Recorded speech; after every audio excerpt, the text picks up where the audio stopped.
Unincorporated मतलब ऐसे लोग जिनके पास सेपरेट लीगल स्टेटस नहीं है।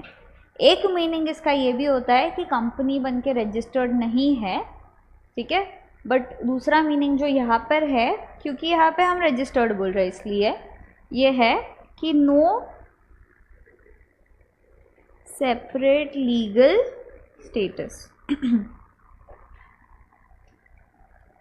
अब हम बोल रहे हैं services by an unincorporated body और non profit entity registered under any law for the time being in force to its own members. मतलब अगर एओपी अपने मेंबर्स को दे तो इधर आएगी क्या? क्वेश्चन समझा क्या? हमने बोला services by unincorporated body, unincorporated मतलब जिसका सेपरेट लीगल स्टेटस नहीं है, और नॉन प्रॉफिट एंटिटी ये कोई भी एक्ट में रजिस्टर्ड होनी चाहिए, कोई भी, for the time being in force, अभी तक जो भी एक्ट आया उसमें ये सर्विसेज दे रही है अपने मेंबर्स को, बराबर। तो क्या इसमें एओपी कवर होएगा ये बॉडी में? Is the question. यस, अगर वो उसका सेपरेट लीगल स्टेटस नहीं है और वो रजिस्टर्ड है कोई एक्ट में तो होएगा, सिंपल, ठीक है। तो हम बोल रहे हैं ऐसा कोई बॉडी जो अनइनकॉर्पोरेटेड है या नॉन प्रॉफिट एंटिटी है बट रजिस्टर्ड है कोई लॉ में, बराबर, ये इसके मेंबर्स को दे रहा है सर्विसेज, बराबर, और सर्विसेज के बदले में क्या ले रहा है? रीइंबर्समेंट ऑफ चार्जेस और शेयर ऑफ कंट्रीब्यूशन। मतलब कि जैसे आपके अलग अलग RWS होता है, रेसिडेंशियल वेलफेयर एसोसिएशन वगैरह, कोऑपरेटिव सोसाइटी वगैरह के, इसमें हाउसिंग सोसाइटी के इसमें जो लोग आते हैं, अगर इनका सेपरेट लीगल स्टेटस नहीं है और ये क्या है? रजिस्टर्ड है, ये सर्विसेज दे रही है अपने मेंबर्स को और बदले में क्या ले रही है? रीइंबर्समेंट और शेयर इन कंट्रीब्यूशन। तो फिर क्या रहेगा? एग्जाम। अब सर्विसेज क्या देगी ये और शेयर इन कंट्रीब्यूशन या रीइंबर्समेंट मतलब क्या? तो एग्जाम्पल समझना। क्या होता है ना, प्रॉपर्टी टैक्स होता है, मेंटेनेंस चार्जेस होते हैं, कुछ फीस होता है, इलेक्ट्रिसिटी चार्जेस होते हैं, कुछ कुछ होता है। क्या होता है ना, ये लोग जो है, ये बॉडी जो है, ये वो चार्जेस बाहर पे करती है, जैसे मेंटेनेंस वगैरह का, टैक्सेस वगैरह जो है, और ये अपने मेंबर्स को बोलती है आप है ना हमको पैसा दे देना। तो जो भी ये पैसा बाहर पे करती है, क्या ये रीइंबर्स करा रही है अपने मेंबर्स से? तो हम बोल रहे हैं ये सर्विसेज क्या रहेगी? एग्जाम, बराबर। पढ़े अपन वापस? तो हम बोल रहे हैं अगर ये बॉडी सर्विसेज देता है इसके मेंबर्स को, कैसी सर्विसेज दे रहा है? इनके बिहाफ पे पेमेंट करने की, और इनसे रिकवर कर रहा है, रीइंबर्स कर रहा है, बराबर। तो ये सर्विसेज के बदले रीइंबर्समेंट ले रहा है, क्या रहेगा? एग्जाम, समझे? बाय वे ऑफ, ये नीचे दिया है, ठीक है, as a trade union. Trade unions का काम क्या होता है? एक साथ बॉडी बना के आते हैं, फाइट करते हैं इनके लोगों के लिए वगैरह वगैरह। तो ये लोग एज अ ट्रेड यूनियन आते तो पूरा की पूरा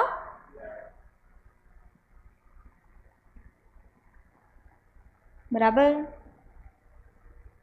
ऐसे आइटम्स का सर्विसेज दे रहे हो for the provision of carrying out any activity which is exempt from GST. मतलब आप जो चीज़ पे कर रहे हो वो एग्जेम्प्ट है जीएसटी से, तो आप उसका कंट्रीब्यूशन, उसका रीइंबर्समेंट भी वापस ले रहे हो, तो हम बोल रहे हैं वो भी क्या रहेगा? फुल्ली एग्जेम्प्ट, बराबर। तो ऐसा सर्विसेज आप आगे दे रहे हो, ले रहे हो, जिससे मतलब ऐसा पेमेंट कर रहे हो जिसके अगेंस्ट आप जो पेमेंट कर रहे हो उस पर जीएसटी नहीं लगता। एग्जाम्पल, आप सोसाइटी के सारे मेंबर्स के लिए फ्रूट्स लेके आ रहे हो, फ्रूट्स अगर एग्जेम्प्ट फ्रॉम जीएसटी है, अभी आप इनको फ्रूट्स डिस्ट्रीब्यूट कर रहे हो सबको अपने अपने घर में और उनका चार्जेस ले रहे हो, क्या ये गुड्स और सर्विसेज एग्जेम्प्ट है? सपोज एप्पल एग्जेम्प्ट है, हम लोग एप्पल खरीदे, इमेजिन कर पा रहे हो क्या? हम लोग बहुत सारा एप्पल्स खरीदे बल्क में और इसका पैसा हम दे दिए, बराबर। अब हम क्या कर रहे हैं, हम लोगों के घर में जाके उनको उनका एप्पल दे रहे हैं एक एक बैग, और चार्जेस रीइंबर्स करवा रहे हैं जितना पे किया था उसका, तो वो क्या बोल रहे हैं हम, एग्जेम्प्ट, क्योंकि एप्पल्स एज सच क्या है, एग्जेम्प्ट फ्रॉम जीएसटी। ठीक है, ये बेसिक एग्जाम्पल्स है, हम लोग अभी ये एंट्री पढ़ेंगे। एज अ ट्रेड यूनियन अगर हम कोई सर्विसेज अपने मेंबर्स को दे रहे हैं और बदले में कुछ पैसा ले रहे हैं या रीइंबर्समेंट ले रहे हैं, क्या रहेगा, एग्जेम्प्ट। एग्जेम्प्ट फ्रॉम गुड्स और सर्विसेज, ऐसा सर्विसेज है जो हमने आगे लिया है और इनको हम दे रहे हैं, वो एग्जेम्प्ट है, exempt. RWA residential welfare association up to 7,500 rupees per month per member अगर दे रहे हैं तो एग्जेम्प्ट। अब RWA मतलब जो कोऑपरेटिव सोसाइटी, हाउसिंग सोसाइटी होती है वो आ जाती है, रेसिडेंशियल पर्पसेस के लिए जो घर देती है। इन लोग क्या करते हैं ना, जैसे ही आप घर लेते हो आपको एक मेंबर मतलब एक रेसिडेंशियल यूनिट ऐसा माना जाता है। ठीक है, कोई रहता है क्या RWA में, कोऑपरेटिव हाउसिंग सोसाइटीज ऐसे में, नहीं। ठीक है, तो अगर आप ऐसे रहते थे या जो रहता है उनको एक शेयर बोल लो या मेंबरशिप मिलता है। ठीक है, तो अगर आप के पास एक यूनिट है, एक रेसिडेंशियल यूनिट है, तो आपको एक मेंबर माना जाएगा।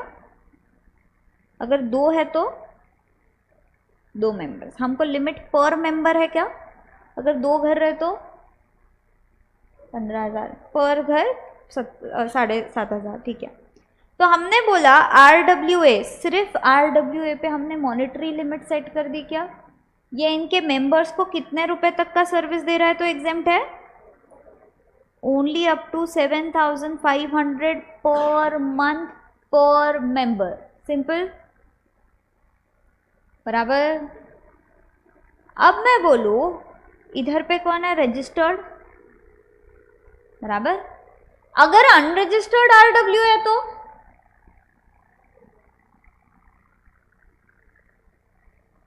क्या अनरजिस्टर्ड वैसे भी जीएसटी चार्ज करता है, नहीं। ठीक है, तो उनके लिए तो वैसे भी एग्जेम्प्ट है। अगर रजिस्टर्ड है जीएसटी में, ठीक है, इफ रजिस्टर्ड और liable to register, liable to register मतलब टर्नओवर लिमिट एक्सीड कर दिया है बट नहीं किया है रजिस्ट्रेशन, तो लाइबल टू रजिस्टर, और plus more than 7,500 rupees per month per member, तो देन इट इज बाकी एग्जेम्प्ट। कितना समझा, ये समझा। तो एज अ ट्रेड यूनियन कुछ भी सर्विसेज दिया तो एग्जेम्प्ट, आगे हमने एग्जेम्प्ट सप्लाई किया और पीछे से रिकवरी किया है तो बराबर। RWA up to 7,500 rupees per month per member, exempt, बराबर। इसका एग्जाम्पल देखते हैं अपन, ठीक है।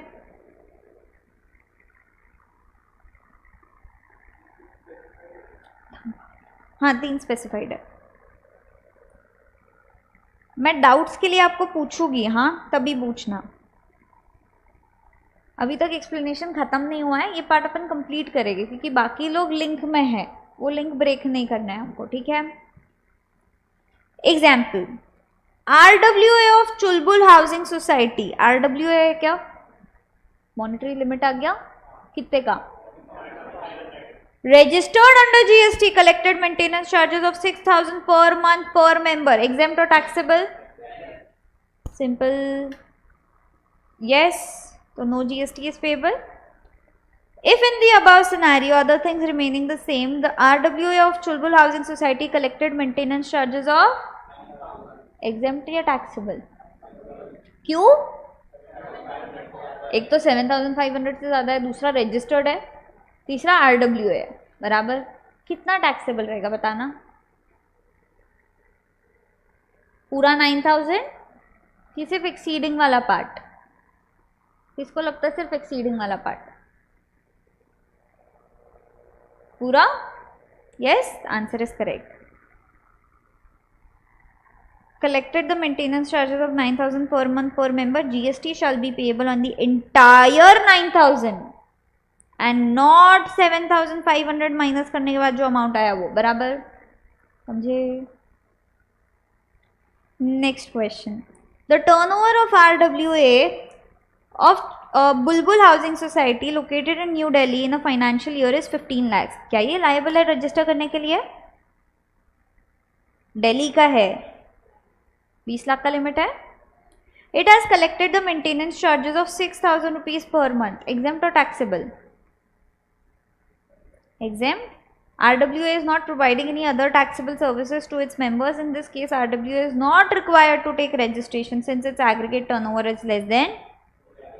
अगर समझो इसका टर्नओवर 15 लाख है और ये 6,000 नहीं, समझो 8,000 कलेक्ट कर रहा होता था तो भी एग्जाम.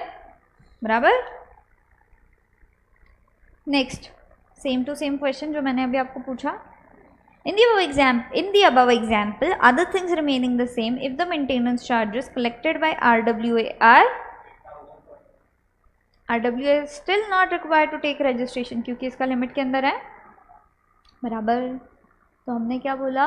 RWA होना चाहिए 7,500 तक का एग्जेम्प्ट है. अगर अनरजिस्टर्ड RWA है तो वैसे भी GST नहीं चार्ज करेगा. ठीक है, तो इसको समराइज करके ये टेबल में दिया है. टेबल देखे क्या एक बार? एकदम ध्यान से देखना जो मैं बोल रही हूँ, वापस से बोल रही हूँ. हाँ, ये लिमिट सिर्फ RWA के लिए है 7,500 की. ट्रेड यूनियन कुछ भी दे उसके मेंबर्स को क्या रहेगा? एग्जेम्प्ट. आप बाहर से एग्जेम्प्ट गुड्स और सर्विसेज लो और अंदर एग्जेम्प्ट गुड्स और सर्विसेज दो तो एग्जेम्प्ट.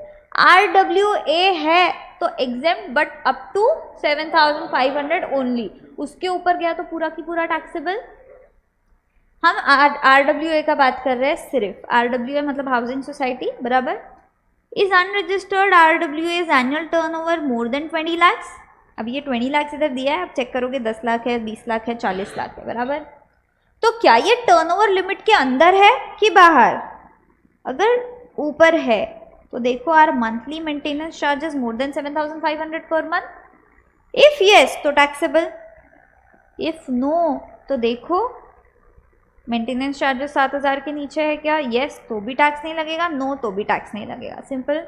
अच्छा, इधर 7,500 तक रहा तो मतलब उसके ऊपर नहीं है, उतना है या कम है, नो तो टैक्स नॉट पेबल. सिंपल.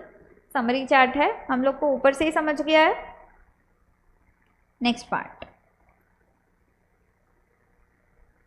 गरीब चंद ओन्स 2 रेसिडेंशियल अपार्टमेंट्स. गरीब चंद नाम से लग रहा है बस. 2 रेसिडेंशियल अपार्टमेंट्स है रेसिडेंशियल कॉम्प्लेक्स में और पे कर रहा है 15,000 per month as maintenance charges towards maintenance of 2 apartments. Taxable और एग्जेम्प्ट? एग्जेम्प्ट. क्यों? पर मंथ पर मेंबर बोला है. 2 रेसिडेंशियल यूनिट है तो 2 मेंबरशिप हुई इसकी.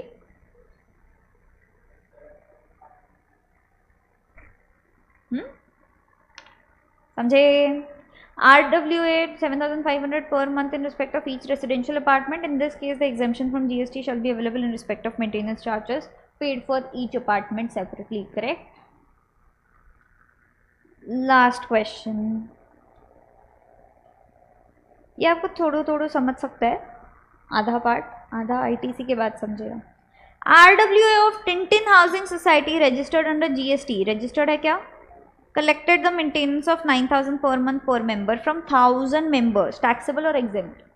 कितना अमाउंट टैक्सेबल है बताओ? पर मेंबर. कितने मेंबर्स है? कितना हुआ?